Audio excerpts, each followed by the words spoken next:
What is up, everybody? Welcome to the MMA Engine and welcome to Propability. We're going to take a data-driven look into the props for UFC Vegas 56. Should be a very fun one here. I have a ton of bets on this card. I have a ton of time props on this card, so I'm going to be curious to see if a lot of these line up with my bets. And I'm here, as always, with Weezy. Weezy, looking forward to this card.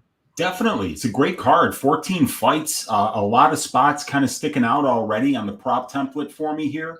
It seems like a pretty good betting card. The last one, I didn't have a lot of spots I liked.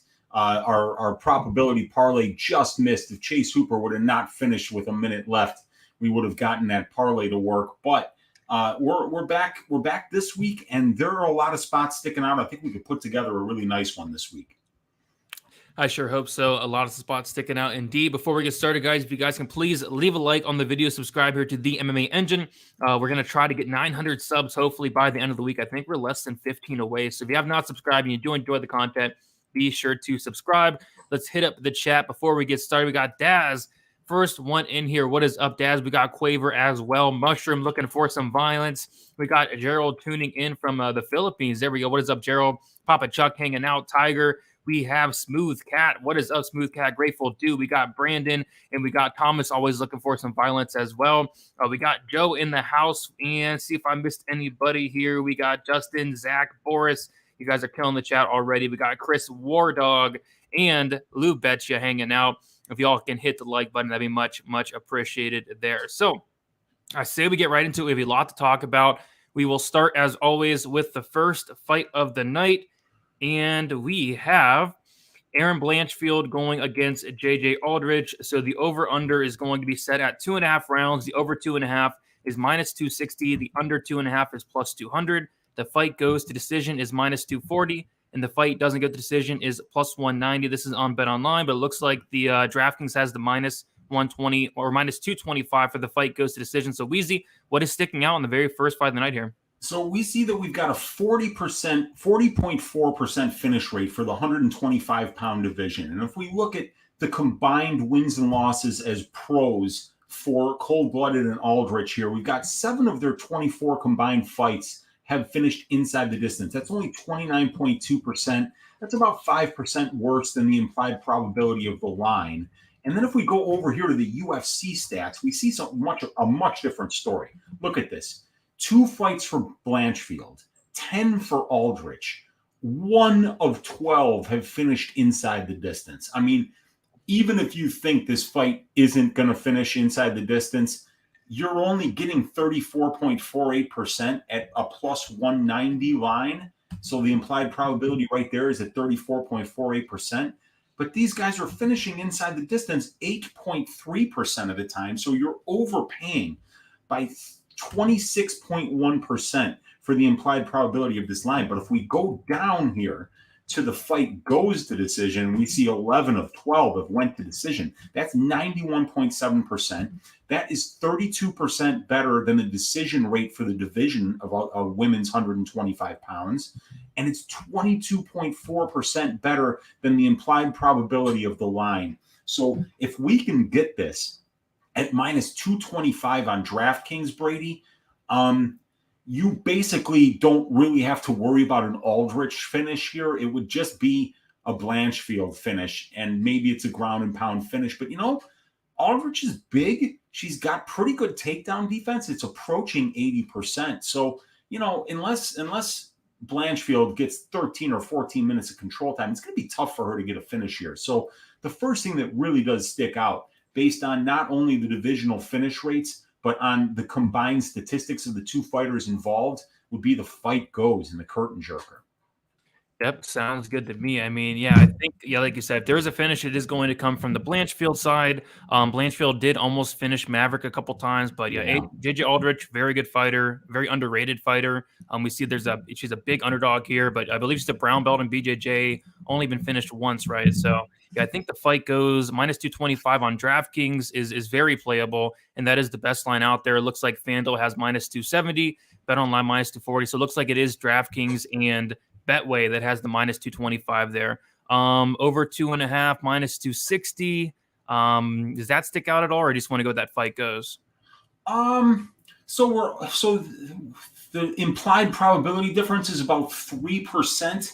And we can see that these fights actually finish between 2.5 and the 3-round mark about 4% of the time. So we're actually underpaying just a little bit more for the over 2.5. So that over 2.5, in my opinion, is just as parlayable. Okay. As the fight goes at minus 225. So yeah, they're both minus 260 isn't really overpriced in comparison to the minus 225 that we're getting for the fight goes, because it's only a 3% difference in implied probability, while 4% of fights will finish on the long run in that between the 2.5 and 3-round mark. So the minus 260 is probably even a little bit better statistically.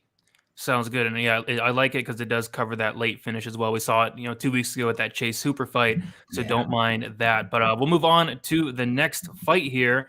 And we have Rinat Fakhretdinov going against Andreas Michailidis. We have the over-under. Looks like it's set on 1.5, 2.5 on some books. We'll go with the over 1.5 is minus 150. The under 1.5 is plus 120. The fight goes to decision is plus 160. The fight doesn't go to decision is minus 200. Shout out to Caesars. Weezy got on it. They opened up the fight doesn't go to decision at minus or plus 120. I can't believe it. It went to plus 105. It was there for a couple hours, and then it went to minus 105, minus 115. It was at minus 115 for like 2 or 3 days, and then it went to minus 190 and has not moved since. So, Weezy, I know you got on it pretty big at minus 115, as you should, but I'm curious to hear what you think about the line where it's at now. Yeah, and shout out to my guy Brandon in your DFS by the numbers Discord, man, who alerted us to that line being out there on Caesars, sticking out like a sore thumb, at minus 105 when Brandon got it and minus 115 when I got it. Couldn't believe that I got that line. So crazy. So first of all, the narrative thing that we have to talk about here is that this fight is at 170 pounds. And as far as I know, Fakhretdinov has never fought at 170. And I definitely know that Michailidis has never fought at 170. Michailidis made his UFC debut at 205 against Bukauskas, then has fought a couple other times at 185 pounds. And now he's moving down to 170. And, this is a guy who all 5 of his pro losses are inside the distance. So he's got a durability problem. He's also got a conditioning problem, Brady. And I would imagine that another 15 pounds to cut, another few hours in the sauna, is going to make him even less durable here. So, but the numbers that we have, the data that we have here, what I've got highlighted here is Fakhretdinov as a pro, 16 of 19 fights finishing inside the distance. Michailidis, 16 of 18. Add those up, 32 of 37 fights finishing inside the distance. That's 86.5%. Now, the divisional finish rate is 48.38%. So that's 38% better than the divisional finish rate, and it's 19.8% better than the implied probability of the line, which is 66.67% at the fight goes for minus 200. We don't have much of a sample size here, but we can see that the minus 200 line for fight doesn't go to decision lines up perfectly with 2 of 3 Michailidis fights finishing inside the distance, which is 2/3, 66.7%. That's exactly the line here at minus 200. So even on the very small sample size that we have for UFC stats, minus 200 is not overpriced. But if we go back over here to the left side of the screen and we see that 86.5% combined finish rate for these guys, and that's in 37 pro fights, I believe. Yes, 37. So you compare that 86.5% to the 66.67% implied probability of the line at minus 200, and you're talking about a 20% edge over the books still at minus 200. Add in the fact that both of these guys are cutting an additional 15 pounds and are going to be chinnier as a result of that.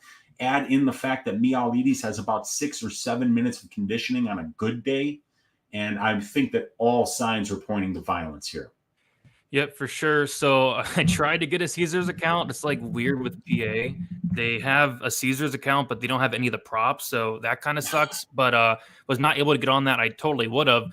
So I ended up getting it at -190 on Bovada, and I still really like that price tag. Like you said, these guys are finishers. Michailidis finishing all of his losses, and then we're not even factoring in the narrative where Michailidis, like you said 7 minutes of cardio. I'm more like 5 minutes of cardio on a good day. Like, this guy's cardio is like Rodolfo Vieira. I mean, it's very bad, and then he's cutting down an extra 15 pounds. I like the fight doesn't go quite a bit. So I got it at -190. I think that's around like a 65% probability.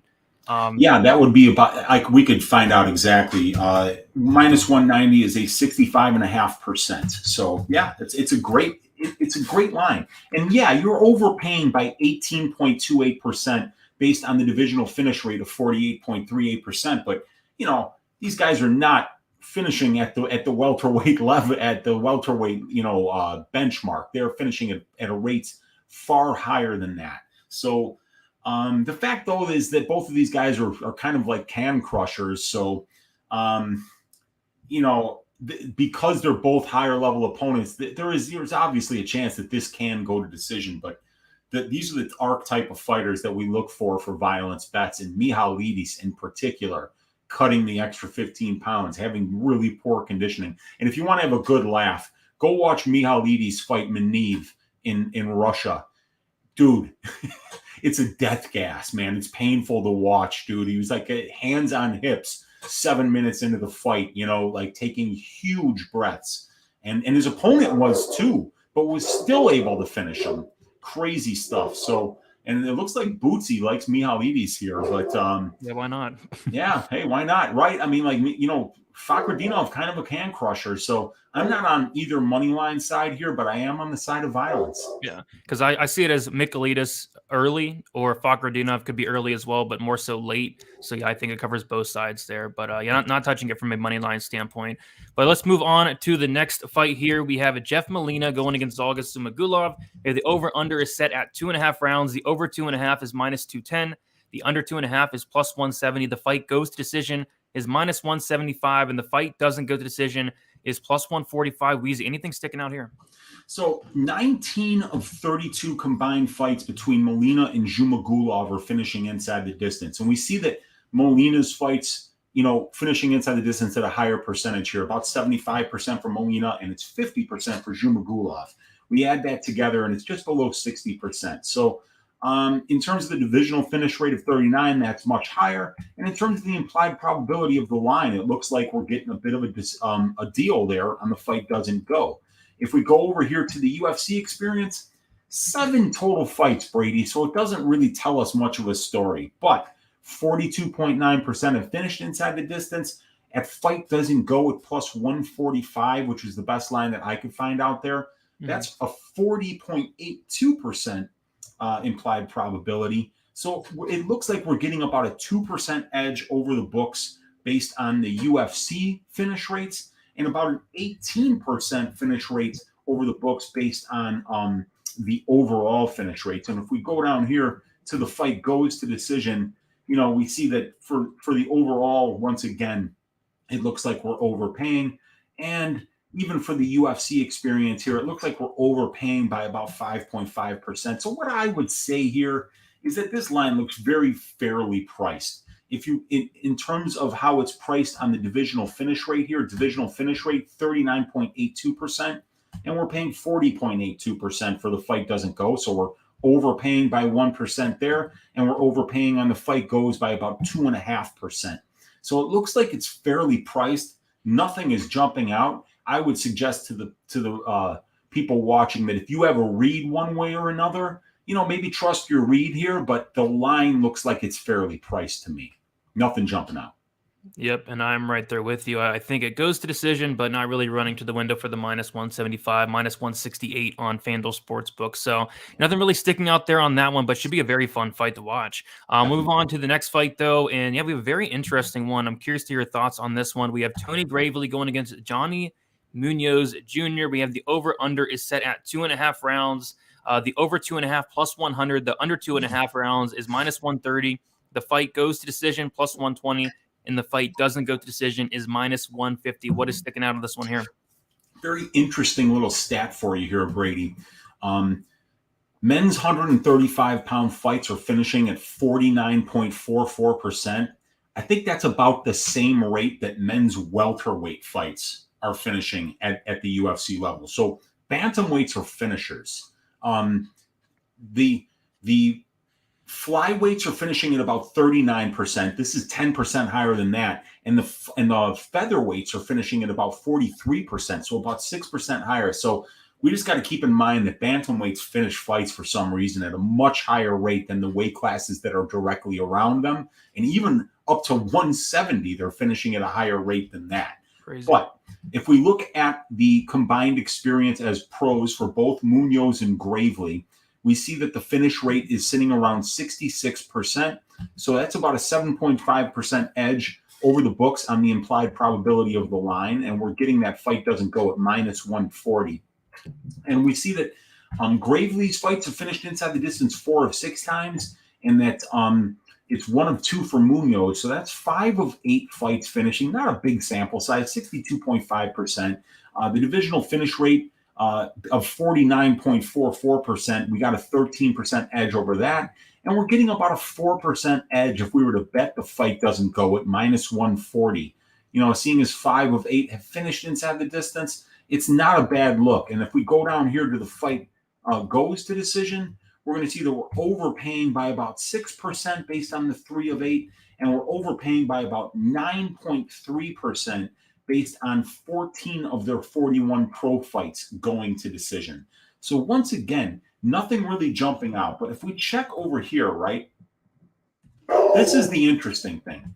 Munoz has got an 81% finish rate in his wins, and Gravely's got an 85% finish rate in his losses. So instead of playing a time prop, maybe if you're thinking that Munoz wins this fight, maybe you're betting the fight doesn't go to decision at plus money. And if you think Gravely wins this fight, maybe you're taking that Gravely decision prop, because Munoz has never been finished, and Gravely only has a 55% finish rate as a pro. And in the UFC, he's only got a 50% finish rate, which is a little bit worse. So, yeah, it's a fight that I'm not running to the window for the time props here, because they look pretty fairly priced to me. Maybe you're getting a little bit of an edge on the fight doesn't go, because you're underpaying by 4.2% based on the implied probability of the line, but you're overpaying by about 8.9% based on the divisional finish rate of 49.44%. So it's like I say, maybe take a Munoz inside the distance prop if you're thinking that the fight doesn't go to decision, and maybe you take a Gravely decision prop if you think it goes. But the time props look fairly priced. I'm going to stay away from them. Yeah, and I did play the Munoz to win inside the distance at plus 275. I think scorecards equals no action for Munoz is also a good look, but it's kind of funny in the chat. We see Thomas Munoz by sub, Grateful Dude Munoz by sub, and Paul Pierce Munoz by rear naked choke.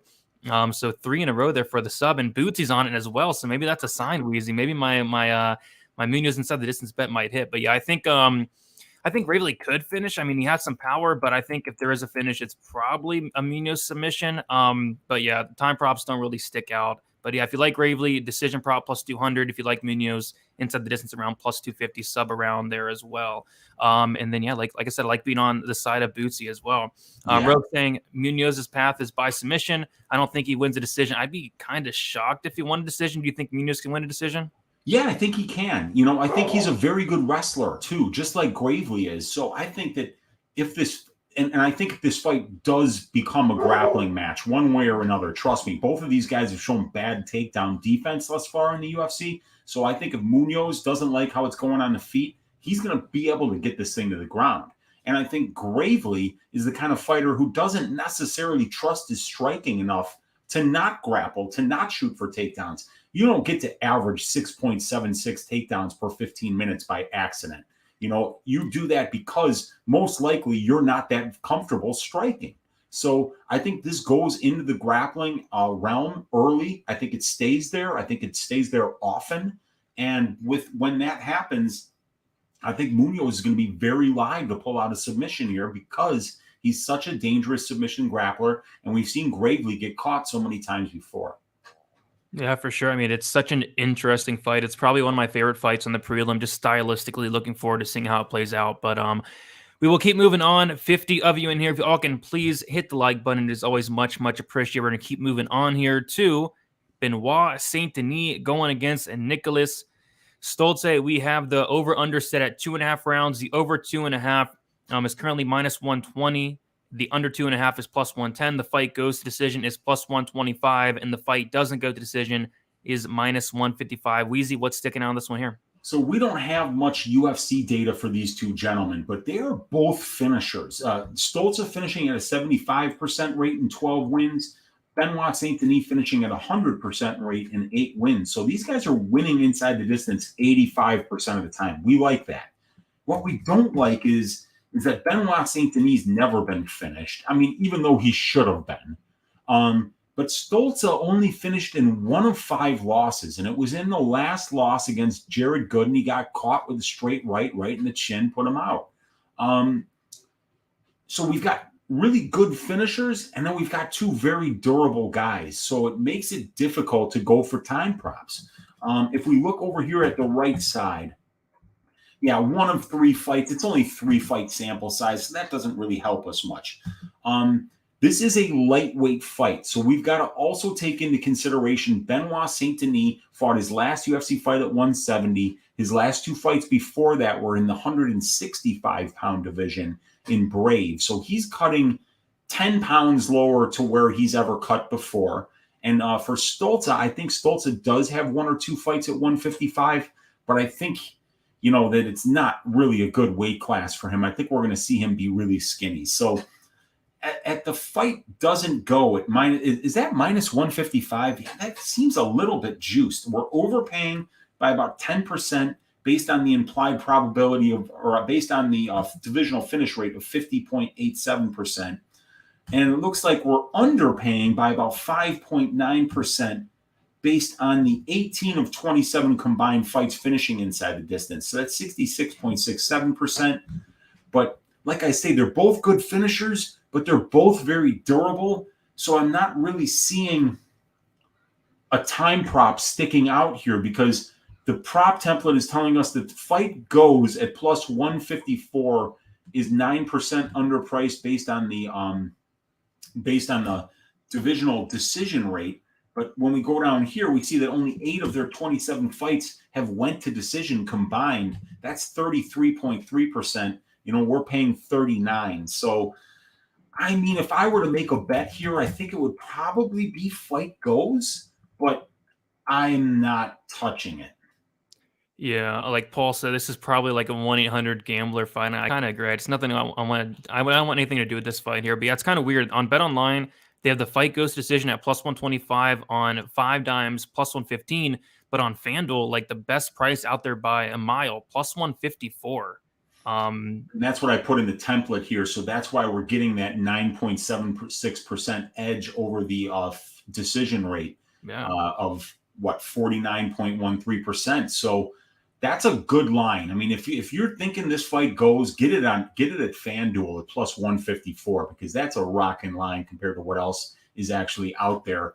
But yeah, I don't have a read on this, dude. They're both durable, but they're both good finishers.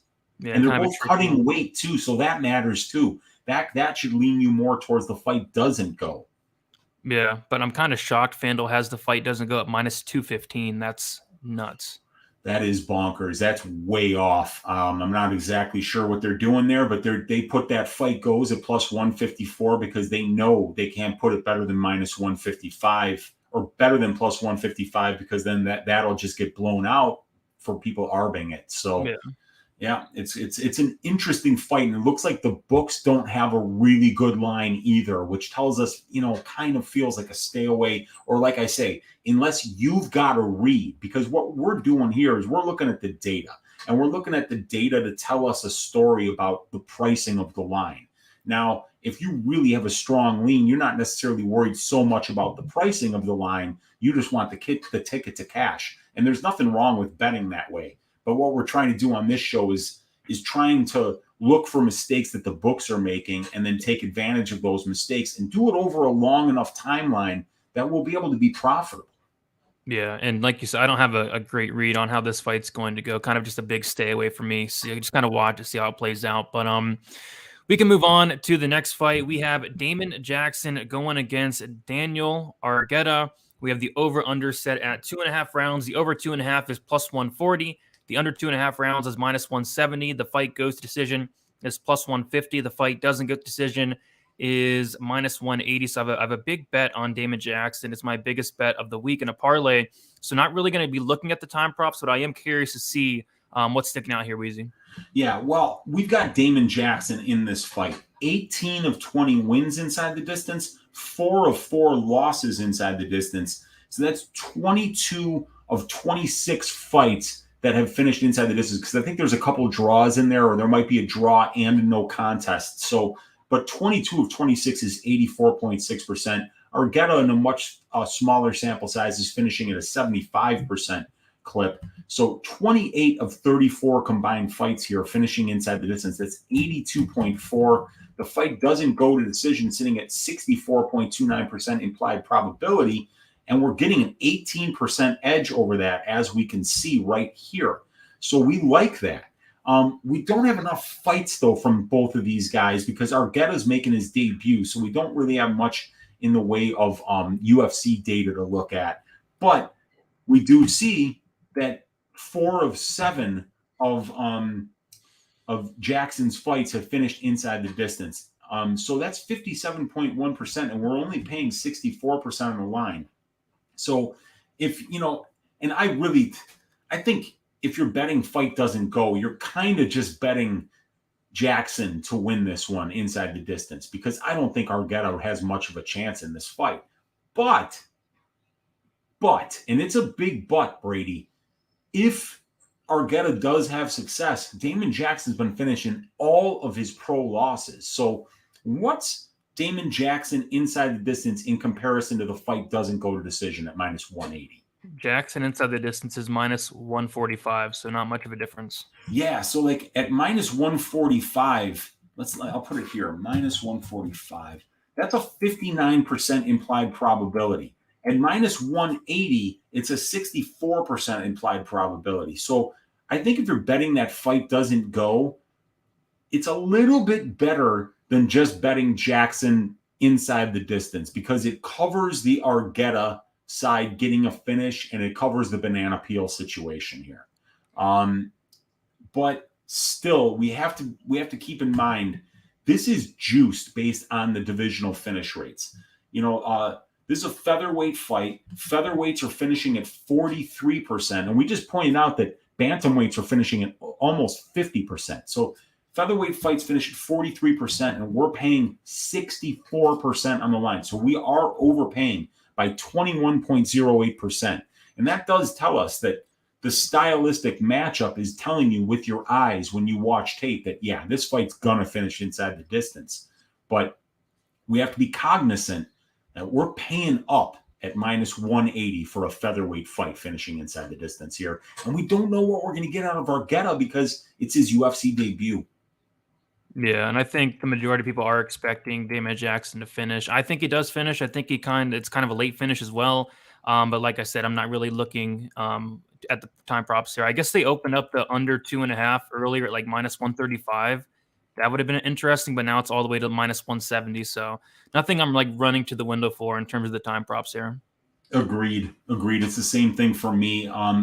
If you like Jackson or the fight doesn't go here, I have no problem with betting it. Just know you are paying up a little bit. So maybe parlay it, maybe don't bet it straight, but it's still, I feel like it should happen. The narrative things are telling us that it's going to happen. Could have an adrenaline dump out of Argueta. He's up a weight class on short notice against the guy that weaponizes his cardio and has ridiculous grappling. And Argueta tends to win minutes on the ground. That's going to be very, very hard to do against Damon Jackson. So, yeah, the narrative things are leaning in that way. But, when I'm looking at that big 21.08% that I'm overpaying here, I'm guessing that line moved a little bit. And, if we wanted to get it, we should have got it earlier in the week. Yeah, and if you're going to overpay like that, you have to be pretty confident. And I'm not that confident Jackson goes out there and starches him. So we'll see what happens. But yeah, I think Damon Jackson does get him out of there eventually. But nothing I'm running to the window for. All right, let's move on to the next fight. We have Joe Solecki going against Alex De Silva. We have the over/under set at 2.5 rounds. The over 2.5 -140. Under 2.5 rounds is +110. The fight goes to decision -125, and the fight doesn't go to decision is -105. So about a pick 'em here on most books. Anything sticking out here, Weezy? Yeah, well, with Alex De Silva, we've got a pretty good killer be killed fighter here in terms of 21 of 24 fights finishing inside the distance. Good sample size and almost a 90% finish rate for and against here. So when we add up these guys' records, we're seeing 30 of their 38 pro fights finishing inside the distance. That's almost 79%. Big edge over the finish rate, big edge over the implied probability of the line. And then we go over here, though, and we see that Solecki's fights have finished inside the distance 2 of 5 times. With De Silva, it's 1 of 3 times. So only 3 of their 8 UFC fights have finished inside the distance. That's 37.5%. That's 13% worse than the implied or 13% worse than the finish rate at 155 pounds. And it's 13.7% worse than the implied probability of the line of 51.22%. So it does look like fight goes to decision here based on the UFC experience is the way to go. But when we go to the overall experience, it looks like a bad bet. So, just on the aggregate, a killer be killed fighter like De Silva, but Solecki is the kind of fighter, especially at the UFC level, where if he doesn't get a submission, it's probably going the full 3 rounds and going to be slower paced, a lot of wrestling, grappling, cage. So I don't have a good read on this one. I don't think sometimes these guys like De Silva, right? If you throw out the UFC experience, which is 1 of 3 fights finishing inside the distance, he's 20 of 21 on the regional scene. So he's 95% finish rate on the regional scene, but he's 33% finish rate at the UFC level. And sometimes we see that, where somebody's a can crusher. So, this feels like a stay away from me, dude. I don't think I'm going to be betting the time props on this fight. Yeah, me either. It's a tricky one because you take a look at De Silva outside the UFC. He's finishing a ton of guys, like you said, and it's in the first round of his fight. I just don't know if he runs through Solecki in this fight. And honestly, if there's a finish, I kind of think it's Solecki late. If De Silva does slow down, gas out, maybe a Solecki late finish. So kind of up in the air. I think a pick'em is about right to me. I could see it going to decision. I could see it finishing late, but nothing I'm running to the window for as well. But it looks like on FanDuel, the fight goes to decision -110. Fight doesn't go -112. Just nothing really sticking out on that one. But we can move on to the next fight here. Oh boy. Oh no. We have Felice Herrig going against Karolina Kowalkiewicz. Oh boy, we have the over/under is set at 2.5 rounds. We have the fight or the over 2.5 -325. It's -370 on FanDuel. The under 2.5 is +250. The fight goes to decision -300, and the fight doesn't go to decision is +240 on BetOnline. Weezy, you better get your oranges ready. Yeah, I got my sack of oranges ready for everyone who bets the money line on this fight. And then, if we look at the time props, I'm not touching this fight with a 10-foot pole, but you look at the time props here, and because we've got good sample sizes from both fighters, with Kowalkiewicz and Herrig, they've got 21 UFC fights combined, right? So we look at this number here. 6 of their 21 combined fights have finished inside the distance. That's 28.6%. And the implied probability of the line is 29.41%. And the implied probability of the divisional finish rate is 30%. So this line is priced perfectly, okay? And then if we go down here to the fight goes as well, we've got 15 of 21 have went to decision. That's 71.4%. That's 1.6% better than the divisional decision rate. And we're overpaying for both lines here. This one by 3.6%, the other one by 0.8%. If you have a read, maybe go with it. But frankly, this is a sack of oranges time prop as well as the money lines here. I just wouldn't bet this fight. I see no reason to bet it. It's not a good fight. This is something where you can run an errand, go get beer, go pick up dinner, and then enjoy the rest of the fight. So no reason to bet this from a time prop standpoint. Yeah, absolutely not. Because the fight probably goes to decision, but you're laying minus 300 on it, and you never know. Like somebody could quit. People in the chat are saying Yep. KK's a quitter. She tried it in Yeah. her last fight. Maybe the fight's so bad that the ref just steps in and stops the fight because it's that awful. I mean, anything can happen in this fight. So yeah, I would not be touching this fight. I know Lou Becci has the yam bags at plus 2,000. Why not? But I just can't bet this fight. But we can just move straight along. We have here we go. Yeah, this is what I'm looking forward to, Weezy. We have Alonzo Menifield going against Askar Mozharov. We have the over-under set at 1.5 rounds. The under 1.5 is minus 240. You do not see that too often. The over 1.5 is plus 190. The fight goes to decision is plus 500. The fight doesn't go to decision is minus 800 on Bet Online, but on FanDuel, they actually have the fight doesn't go at minus 950. And on DraftKings, the fight doesn't go as minus 900. So I do have a couple bets on this fight. I have the over or the under 1.5. I got it at minus 165. I knew it would be juiced by the end of the week. And then I also have the fight won't start round 3. I think I got it at minus 220, minus 230, and then has now minus 360. So we might see the fight doesn't go to decision. You go to minus 1,000. It looks like money's still pouring in on these fight doesn't go to decision lines as more news comes out about Askar Mozharov. Yeah, and I mean, the prop template's wrong, Brady. I did this 2 days ago when Askar Mozarov's record was crazily different. Right now I've got him at 21-8 here, but really he's what, 18-12 or 17-12 at this point? 17-12, something crazy like that, yeah. But it really doesn't matter because he's still a killer be killed fighter. I mean, he's a total quitter. 12 losses, all of them inside the distance. I mean, I think most of them in round 1. So, and he's a liar and he's a fraud. But what's interesting here, Brady, right? 38-43, 88% of their combined fights have finished inside the distance. Really good number. But we're paying minus 900, right? Let's go back to Fakhretdinov, Mihalidis. 86.5%. These guys are actually finishing at a higher rate than Menifield and Mozharov are, but we're getting that line at minus 200. Yeah. But we're getting the Mozharov line at minus 900. This is the point of the show. It's that, we might be a little more confident or even a lot more confident that Menifield fight finishes inside the distance. But the pricing of the line, it tells us that the heavy bet should be on the Mihalidis line because we're actually getting some value there. What are you going to do? Bet 9 units to win 1 and then find out that this liar and fraud called up Menifield before the fight and said, hey, I'll let you take me down in all 3 rounds. Just lay on top of me and do nothing, and we will both cash fight goes to decision bets at plus 600, and we'll be rich.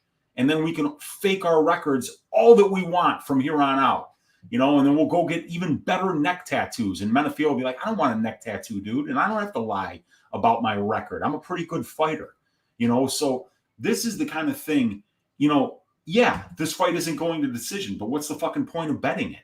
There's no value at minus 900. Everything's been blown out. So, I think at this point, you guys, this is not bettable. I mean, I've got the line at minus 650. Let's put it at minus 900. We're overpaying by 32.57% based on these fights going to inside the distance at 57.43%. And even only 6 of 9 of Menifield's fights have finished inside the distance, Brady. That's 66.7%, but we're paying 90% implied probability on the line. So we're overpaying by 23.3%, and we're laying 9-1. So it's not bettable, dude. It's not bettable. We had to be on this early in the week. Yeah, and I kind of was. But yeah, the fight won't start round 3. It's minus 3. I guess it's a parlay piece for me. Mozharov, he has 12 losses. All 12 of them come before round 3, 11 in round 1. I guess that'd be the only way I'd look. Even the fight won't start round 2. Minus 110, I think it could be worth a shot. Just hard to see this fight getting extended. But yeah, minus 900, minus 950 fight doesn't go. I made a big mistake last week. Bovada opened up the fight, doesn't go at minus 250.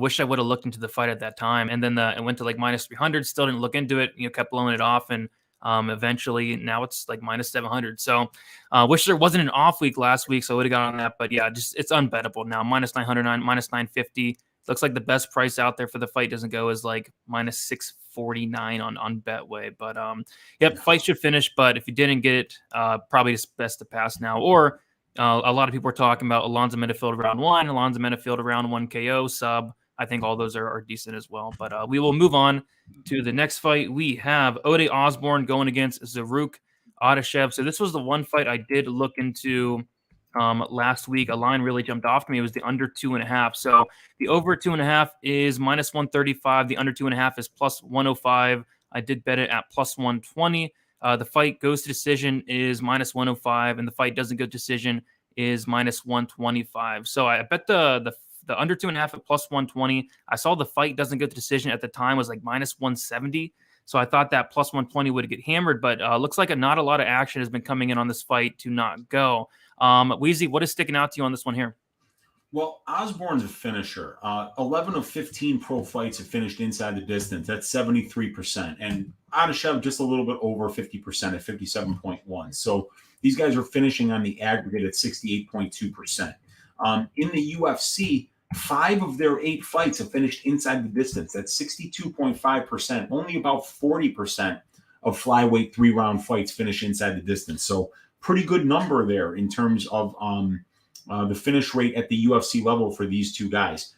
4 of 5 for Osbourne, and the only fight that didn't finish was the CJ Vergara fight. And we've seen a lot of CJ Vergara over the last year. This dude is durable. He can absolutely, he's a gutty guy, you know. So I think that there's a good chance that this probably does finish inside the distance because Ode Osbourne is so much bigger, because he's so much longer, because he throws with power, and because he can wrestle a little bit. Nobody's really tried to wrestle Adashev yet, which is largely a function of his opponents. Benoit's a former state champion wrestler who never used it. Sumaderji doesn't wrestle at all. And then Tyson Nam knocked him out in the first round. So, I think that because this fight doesn't go, is sitting at 55.56%. We're getting about a 7% edge based on their UFC experience here. And, these guys are finishing at a much better rate than the divisional finish rate. And I think that Ode's got a lot of power. I think Adashev's got really great leg kicks. And Ode Osbourne is not a guy who's been to the third round often. So I think both of these guys could potentially finish. And at minus 125, overpaying by 15% based on the divisional finish rate is a lot, but we're getting edge over here at 22.7% and 6.9% based on these 5 of 8 numbers here, finishing inside the distance. So I would have to lean fight doesn't go here. And at only minus 125, it's not a crazy price. Yeah, I don't hate it. Osbourne, prior to the Vergara fight, his last 8 fights finished all in the very first round. And then I heard an interview with Osbourne earlier this week, and it's something I liked from an under standpoint, but it's not something I would have liked to hear from, he's minus 205. He said that he's not a minute winner. He's going out there to get finishes. So I do like hearing that. And yeah, like I said, if he wrestles, I think he has a big advantage on the mat. So we'll see what happens. Look like the best price out there on Fight Doesn't Go is on Betway, minus 110 pick'em. I like that. Looks like the unders are still all plus money. I do like that. I think it's kind of Osbourne early or Zarrukh Adashev could be late. And yeah, even like Adashev, I think Adashev could be alive for a finish because Osbourne does slow down, and Osbourne has like a 42% striking defense. He's very hittable. So yeah, I don't hate that there. We'll keep moving on. We have a couple more fights to get through. We have Karine Silva going against Poliana. Botelho here. We have the over-under is set at 2.5, and the over 2.5 is minus 170. The under 2.5 is plus 140. The fight goes to decision is minus 150, and the fight doesn't go to decision is plus 120. Weezy, what is sticking out to you on this one? Looks like we have another kill or be killed fighter here. Yes, very much a killer be killed fighter here in Karine Silva. 14 of 14 wins inside the distance. 3 of 4 losses inside the distance. 17 of 18 professional fights finishing inside the distance. 94.4%. Dictionary definition of a killer be killed fighter with an 18 fight sample size. So that always has us leaning under. Well, we look here, 24 of 30 fights of theirs combined have finished inside the distance here. So that's 40% better than the divisional finish rate of 40.4% and 34.5% better than the implied probability of the line, which is plus 120 at this point. And then we even look here at the UFC level, 3 of 7 fights combined have finished inside the distance. So that's 43%. That's better than the divisional finish rate of 40%. And about 2.6% were overpaying based on the implied probability of the line at 45.45%. So with a kill or be killed fighter like Silva, with a bad gas tank to boot, this is a screaming fight doesn't go to decision bet for me. I have 1 unit on it already. It's also in my greasy 4-legger. And I like Silva here too. I think Botelho is a good 3rd round bet if Silva does gas out, which is certainly possible. But Silva's mean, and she hurts people with submissions and with her striking. So I see this one finishing inside the distance, and at plus money, and the fact that we're getting a kill or be killed fighter, but not heavily overpaying for it by any metric that we can find. This is definitely a bet. Yeah, I like it. I actually bet this on Stat Diggers on Sunday at plus 130, thinking it would get smashed all week. And it looks like just now money's coming in on it. On FanDuel, it's now plus 106, DraftKings plus 110, but BetOnline still has that plus 120. I don't know. It doesn't really make much sense to me. I think Silva, it's clear that it's Silva first round. If she does not finish Botelho in the first round, she's going to slow down. And it's not like Botelho's a very good finisher. She has, what, a 75% finish rate? 75% finish rate, or no, I'm sorry. It looks like 75 in her wins, but 58.3% overall, because she is durable. She's only been finished in 1 of 4 losses, but let's keep in mind that she fought half of her career at 115, and Karine Silva is a killer up at 125, a big 125er. So she should be the bigger woman here, and because Karine is such 100% finish rate, I think that the durability of Botelho is going to be in question if Karine Silva starts to have her way early in this fight. So, yeah, this one really stuck out to me. I also have a 1 unit bet at plus 130 for this one. Yep, sounds good to me. I don't hate that at all. I really like it. But we'll keep moving on. Looks like we have 3 fights left. We have Michael Trizano going against Lucas Almeida. Very interesting one here. We have another fighter that has a 100% finish rate in Lucas Almeida. So we have the over-under is set at 2.5 rounds. Looks like BetOnline does not have it out. But yeah, FanDuel has minus 156 for the fight goes to decision, plus 120 for the fight doesn't go. And then looks like for the over 2.5, BetOnline doesn't have it out. Over 2.5 looks like Bet Rivers has minus 215. Unibet has minus 215, and then the under is around like plus 157. So yeah, Weezy, very interesting one. We have a guy in Trizano who doesn't really finish anybody, and then we have a guy in Almeida who finishes everybody. So interesting one here. Yeah, right. So this is one where you stay away from the time props and you go Trizano by decision or Almeida inside the distance here. Trizano has been finished in 1 of 2 losses. Almeida only has 1 career loss, and it was by decision on the Contender Series against Zellhuber. But yeah, Trizano only finished 5 of 11 pro fights inside the distance, win or loss, and it's 13 of 14 for Almeida here, so 72%. And the implied probability of the fight doesn't go at plus 140, sitting at 41.67%. But the problem is that Trizano at the UFC level has only had 1 of 5 fights finished, and that was in a loss. So we're overpaying based on that fight doesn't go to decision. Even at plus money, based on Trizano's history, we're overpaying by about 25%. And the fight goes is juiced up here at about minus 170, and we can see that 5 of 6 combined fights have went to decision between these two guys. That's 83.3%. So it looks like a nice edge. If you feel like Trizano is going to be the one setting the pace in this fight, you can bet the fight goes. And if you think that Almeida is going to come out swinging bombs like he usually does, I think you can bet the fight doesn't go. But time props, I think that you stay away from the time props and you're either taking Almeida inside the distance or Trizano by decision. Yeah, or that Almeida scorecards equals no action, which is actually still plus 140 on DraftKings. I'm surprised it hasn't changed yet.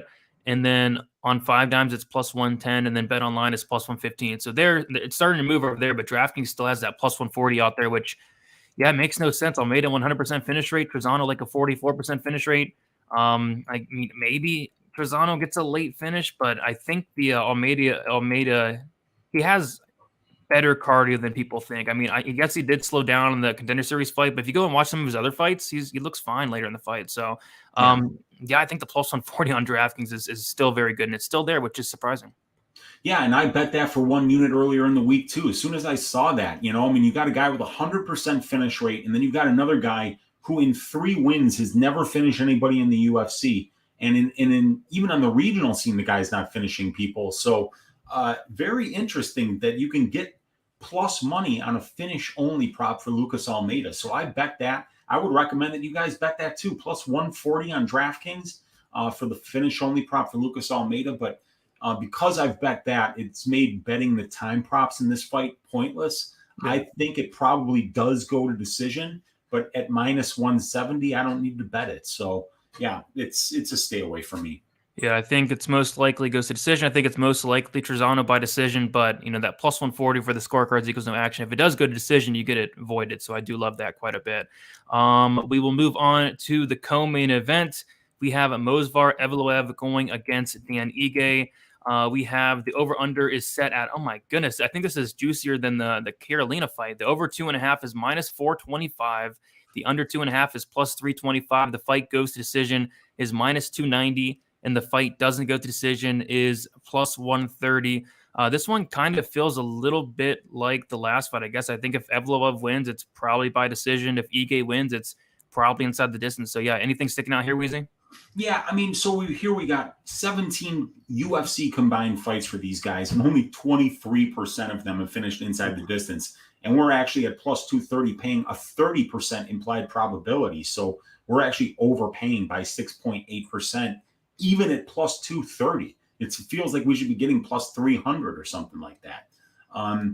That's a problem. And then you add in the fact that Evloev, all 5 of his fights have went to decision at the UFC level, and he's the guy who picks the pace. I mean, it's his wrestling and his responsibility with going to that wrestling that allow him to be able to set the pace of fights. So, it's very important when you have that big finisher against the big decision guy, you decide who's going to set the pace, and in my opinion, it's going to be Evloev. And Evloev can absolutely land that jab and stand at distance. He wins a ton of minutes on the ground, but it's not like he's spending 2/3 of his fights in control time positions. He's more than 50% at striking range, so he can win those striking exchanges as well using that jab of his. But I would, if fight goes at minus 290, I guess you could parlay it, but you really do have to worry about Ige landing something here. You really do. The guy's finished 4 of his 8 UFC wins inside the distance, and he's finished 9 of 15 as a pro, so that's a 60% finish rate. It's not nothing that's going to blow you out of the water. And if you like the fight goes, I think what you're saying to yourself is that Evloev wins this fight, and he sets the pace. And knowing that Ige has been in there with absolute killers and has went 5 rounds as well, that he's never been finished, is what really makes you think this thing does go to decision. The most likely situation is that Evloev is the one setting the pace, and that Ige will not get finished under that pace. So yeah, fight goes to decision, the most likely event here. But I think that line is moved. I think it opened better than minus 290, and now we're just kind of paying up. Yeah, it opened minus 240, but yeah, I think it more than likely does go decision. Ige does have 4 finishes, but they're against Luis Gomez on the Contender Series, Mike Santiago, I think he went like 2-2, Danny Henry, another finish, and then his best finish win is probably Gavin Tucker in the first round.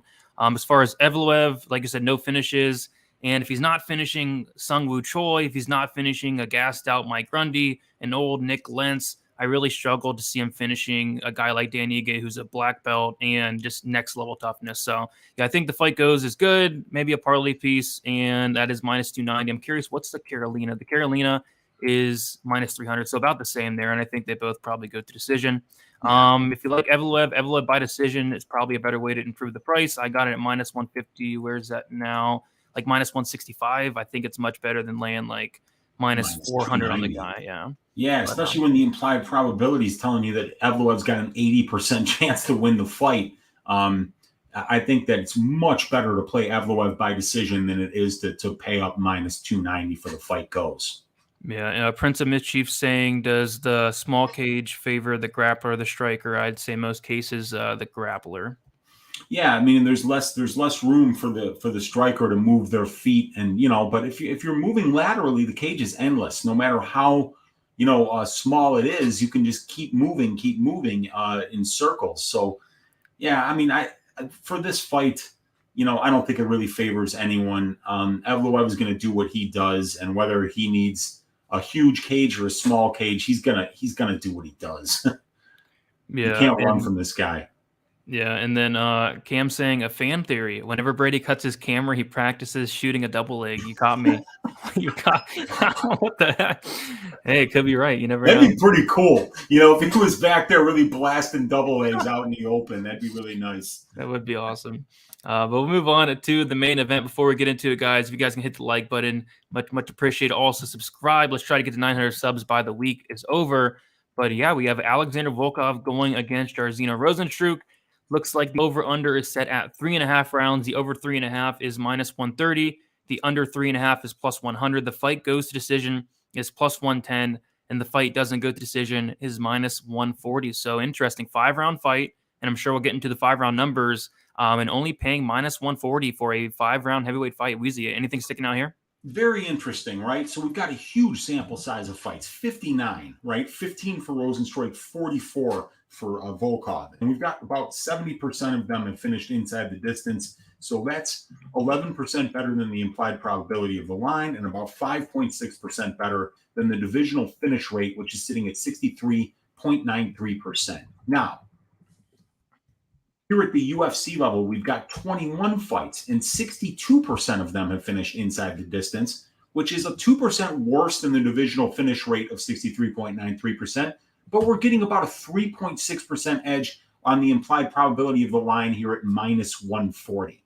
But what I think is most interesting here is that this 63.93% number indicates the finish rate in 3-round fights, but in 5-round fights, I believe what I found when I brought my database up was that 78.33% of heavyweight fights are finishing inside the distance.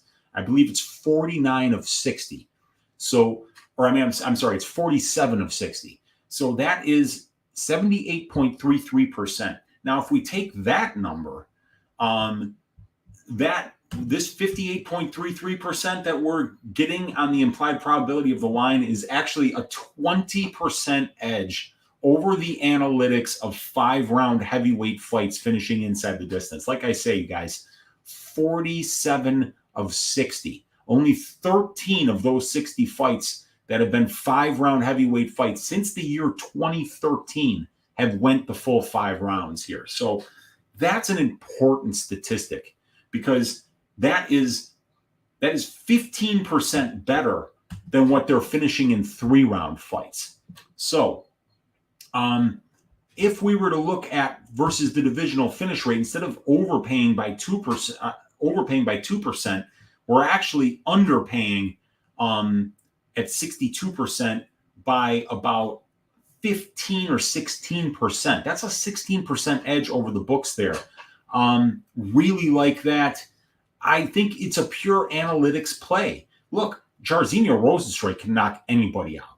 And we know that if Volkov starts to put together combinations and they're landing on Rozenstruik's face, or if he lands one of those teep kicks to the body, like he did against Overeem that knocked him out, this is to get minus 140 for a heavyweight fight that's 5 rounds, not going to decision, is a flat out gift. I don't know how you don't bet that. I think you're muted, brother. Well, there we go. I was just going to say, I have the Rozenstruik scorecards equals no action at minus 108, but I am tempted to add on. And Brandon's been talking about it all week, and he's really high on it. The minus 125 for the fight to end in KO. Get a little bit better price there. Rozenstruik's obviously not subbing anybody. If anything, it's a Volkov sub, but how likely is that? So I'm going to be looking at that. I want to see where Volkov weighs in, and if he tips the scale at 265, I'm betting it. I'm absolutely betting it. He has looked like a monster, thick Volkov. But if he comes in at like 250 something, I probably won't touch it because I already have a bet on Rozenstruik there. But if he comes in at a thick Volkov, I think there's a very good chance this fight ends inside the distance. minus 140, and then the minus 125 for the fight ends in KO. I'll probably be hopping on both of those.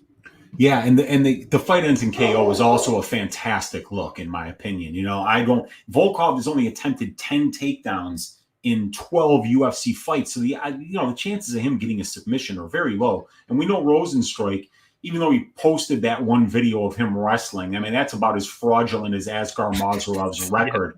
Yeah. Come on, man. I mean, you don't think people see through that, Jairzinho? I mean, you're not a wrestler. You've attempted 0 fucking takedowns in 9 UFC fights. Quit fucking pretending like that wasn't the only takedown you practiced while you trained that day, and you fucking filmed it, you put it out there, so you're like, maybe they'll think I'm a wrestler now. No, we're not fucking fooled, okay? The stats tell us that you never attempt takedowns. You're not trying to take down a 265-pound, 6'10" guy when you're 5'10". Another liar.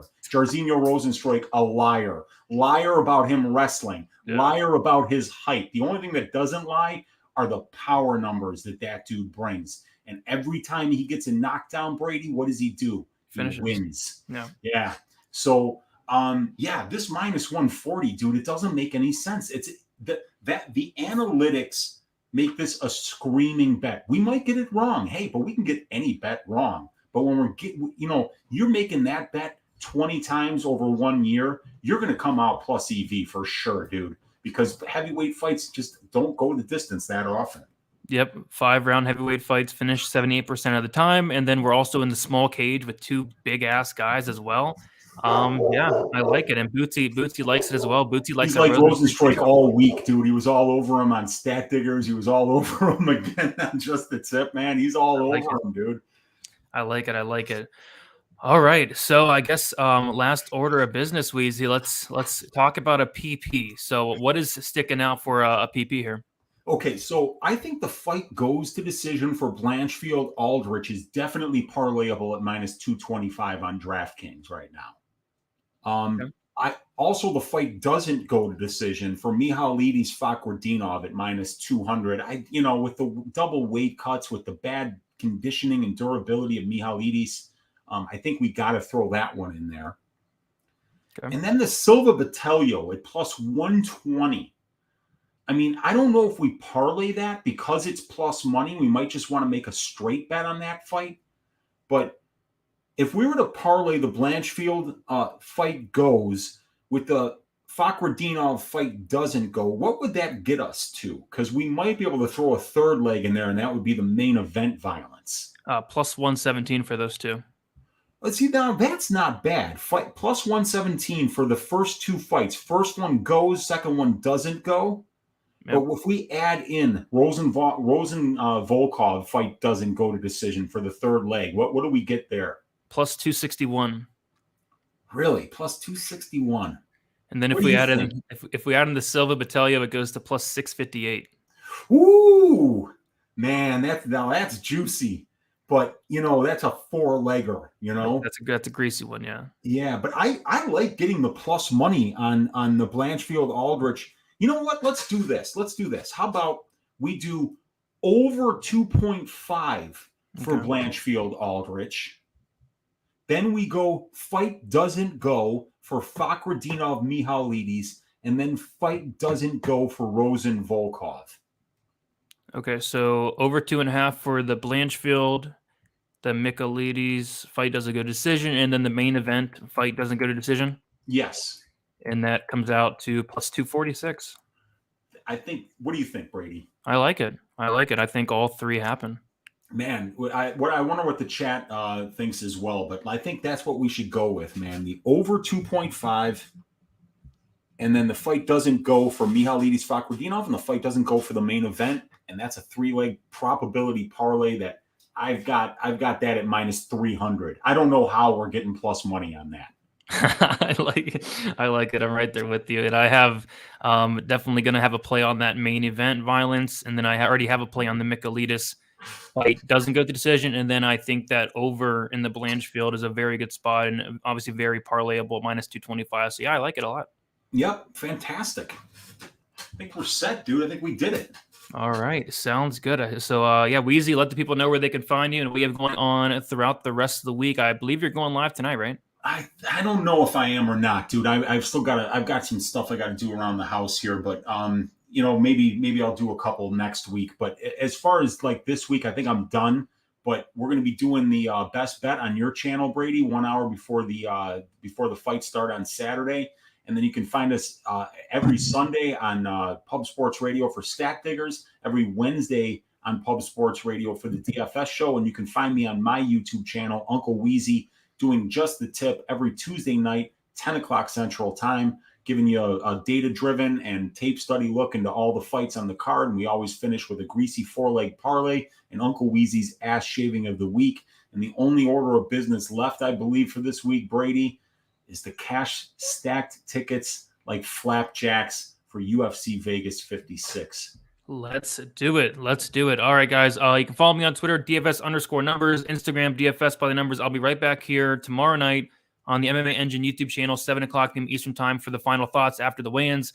I think weigh-ins are very important and intriguing this week with a lot of fights. I want to see what Volkov weighs in at, if it's stick Volkov or not. I want to see, what the newcomers look like, Karine Silva, Lucas Almeida. I want to see the Menifield weigh-ins, Menifield. I want to see the Michailidis and Fakhretdinov weigh-ins. I think the weigh-ins are huge. Even Saint-Denis Stolza. Oh, yeah. They're both going down to 155. The weigh-ins are very important tomorrow. No doubt about it. So, yeah, probably going to be a lot to talk about. I'm hoping all 14 fights stay on, but I don't know. I have a feeling. I have a really bad feeling, but hopefully 14 stay on there. So it's a good card. Thank you all so much for watching. Leave a like on your way out. Subscribe. All the good stuff. We'll talk to you all very soon. And best of luck for UFC Vegas 56.